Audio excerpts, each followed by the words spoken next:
नमस्कार दोस्तों आज इस वीडियो में अपन सीखेंगे यहाँ पर गुणनखंड। ठीक है। और बहुत ही आसान तरीके से यहाँ पर मैं आप सभी लोगों को गुणनखंड निकालना बता रहा हूँ। अगर आप इस वीडियो को देख लेते हो तो मेरे भाई गुणनखंड आप तुरंत सीख जाओगे। ठीक है। और आपको कहीं और वीडियो देखने की ज़रूरत नहीं पड़ेगी, इसी वीडियो में गुणनखंड आपको आ जाएंगे। ठीक है। चलिएगा, तो सबसे पहले यहाँ पर आपको एक प्रश्न दे रखा है और ये प्रश्न दे रखा है मेरे भाई, यहाँ पे दे रखा है 3x⁻² माइनस 10x+8, ये दे रखा है। ठीक है। ऐसा अगर आता है और आपसे गुणनखंड निकलवाता है तो सबसे पहले क्या करना है, आपको ये देखना है कि जो यहाँ पर देखो, यहाँ पर ये जो x⁻² है उसके गुणन में क्या है, 3 है ना, तो मैं इसको साइड में यहाँ पर 3 कर लेता हूँ। ठीक है। और जो लास्ट में क्या है, लास्ट में यहाँ पे 8 है, तो इस 3 के साथ में यहाँ पर इसका गुणा आपको कर देना है। ठीक है। देखो 8 एकम 8, 8 दूनी 16, 8 तिया 24 आ गया। ठीक है। मैंने क्या किया है, जो यहाँ पर जो x⁻² है जो शुरू का है, उससे पहले यानी कि जो भी संख्या होगी उसको ले लूँगा यहाँ पे, और जो लास्ट में जो संख्या है यहाँ पर उस संख्या को यहाँ पे ले लूँगा, उन दोनों का गुणा कर दूंगा तो यहाँ पर कितना हो जाएगा, 24 यानी कि 24 हो जाएगा। ठीक है। अब ये यहाँ पर जो 24 दे रखा है, इस 24 को दो बराबर इस बराबर भागों में बांटना है कि यहाँ पर गुणा करने पर मेरे पास तो यहाँ पर 24 आ जाए और जोड़ने या घटाने पर मेरे पास में माइनस के 10 आ जाए। ठीक है, माइनस के 10 आना चाहिए। तो यहाँ पर देखो, मैं ऐसी कौन सी संख्या होती है, देखो यहाँ पर 3 × 24 अगर मैं बात करता हूँ, यहाँ पर 3 × 8। ठीक है, 3 × 8, 8 8 दूनी 16, 8 तिया 24, इस प्रकार से मैंने लिया है। अगर देखो इनका गुणा करने पर तो 24 आ रहा है, लेकिन इन दोनों को जोड़ूंगा तो 11 हो जा रहा है, लेकिन यहाँ पे तो 10 है। ठीक है, 10 लेके आना है, तो यहाँ पर ये नहीं होगा। ठीक है, तो यहाँ पर ये नहीं होगा, तो यहाँ पर अगली संख्या देखते हैं। तो अगली देखो, 4 एकम 4, 4 दूनी 8, 4 तिया 12, 4 चौक 16, 4 पंजे 20, 4 छकी 24, तो यानी कि 4 गुणा और यहाँ पे 6 हो गया, यानी 4 छकी 24 आ गया है। ठीक है, तो इस प्रकार से भी आप लिख सकते हो। ठीक है, तो यहाँ पर देखो इन दोनों का गुणा करेंगे तो यहाँ पर 24 आ गया है, और इन दोनों को जोड़ूंगा तो यहाँ पर 10 आ गया है, तो मैं यहाँ पर 4 × 6 लूँगा। ठीक है, तो यहाँ पर ये फिक्स हो गया है कि यहाँ पर मैं जो यहाँ पर ये लूँगा, तो मैं इसको मिटा देता हूँ पहले, चलिएगा। तो सबसे पहले यहाँ पर देखिएगा, अब यहाँ पर मैं लिखता हूँ, यहाँ पे लिखते हैं 6 × 4। ठीक है, अब देखो आप कैसे भी लिख सकते हो, यहाँ पर 6 × 4 भी लिख सकते हो और 4 × 6 भी लिख सकते हो, कैसे भी लिख सकते हो। ठीक है, आपको अब यानी आपको फैक्टर मिल गया है। अब यहाँ पर देखो, जो 3x⁻² है ना, इसको ऐसा का ऐसा लिखना है, 3x⁻²। अब क्या करना है, देखो यहाँ पर माइनस का 10 है ना, तो मैं इन दोनों ऐसी संख्याओं को क्या करूँ कि देखो इन दोनों का गुणा करने पर मेरे पास में प्लस का 24 आए।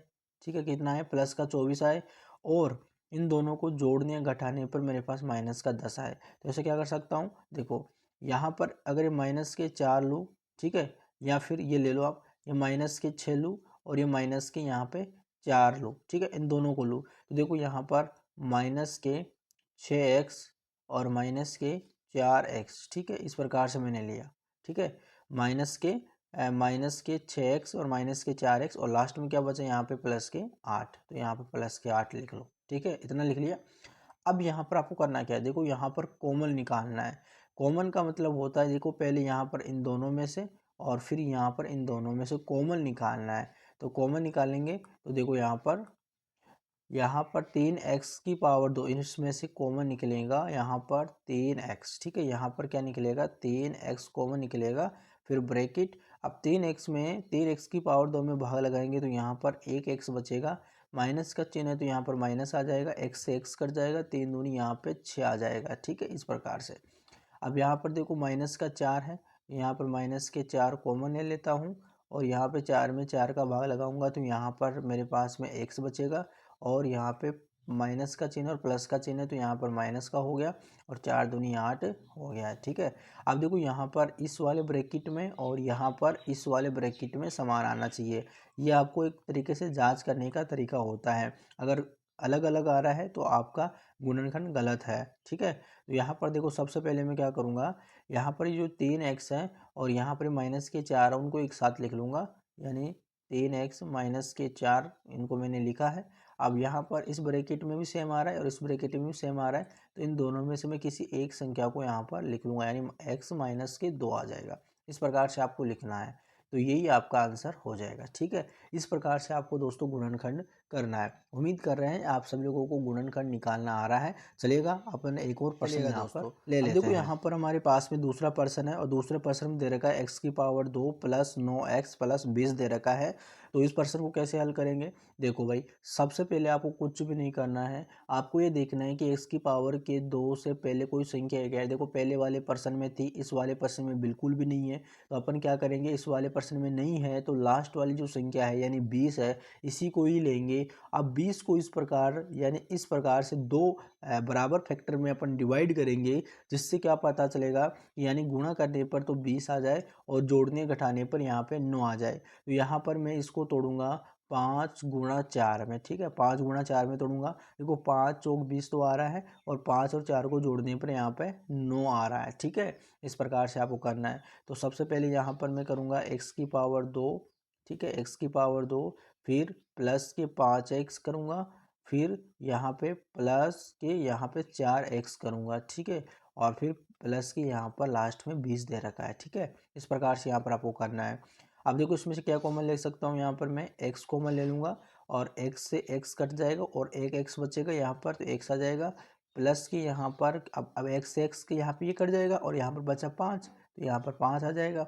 अब यहाँ पर दोनों में से क्या कॉमन ले लूँ, यहाँ पर 4 कॉमन ले लेता हूँ। ठीक है, 4 कॉमन ले लूँगा तो यहाँ पर 4 से 4 कट जाएगा और यहाँ पर x बचेगा और प्लस का चिन्ह है, और फिर 4 यहाँ पर 4 पंजे 20 हो जाएगा, तो यहाँ पर 5 आ जाएगा।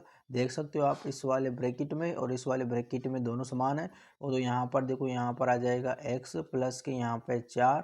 ठीक है, ये आ जाएगा और यहाँ पर x माइनस के 5, सॉरी प्लस का है ना, प्लस का आ जाएगा, यहाँ पर प्लस के 5 आ जाएगा। तो यहाँ पर ये आपका करेक्ट आंसर हो गया। ठीक है, इस प्रकार से आप सब लोगों को ये गुणनखंड निकालना होता है, बहुत ही सिंपल है। उम्मीद कर रहे हैं आप सब लोगों को ये गुणनखंड निकालना आ गया होगा। अगर दोस्तों आपको वीडियो अच्छा लगे तो हमारे चैनल को ज़रूर सब्सक्राइब करना, शेयर करना और अपने दोस्तों के पास में भी इस वीडियो को शेयर कर देना। तो मिलते हैं नेक्स्ट वीडियो में, तब तक के लिए जय हिंद जय भारत।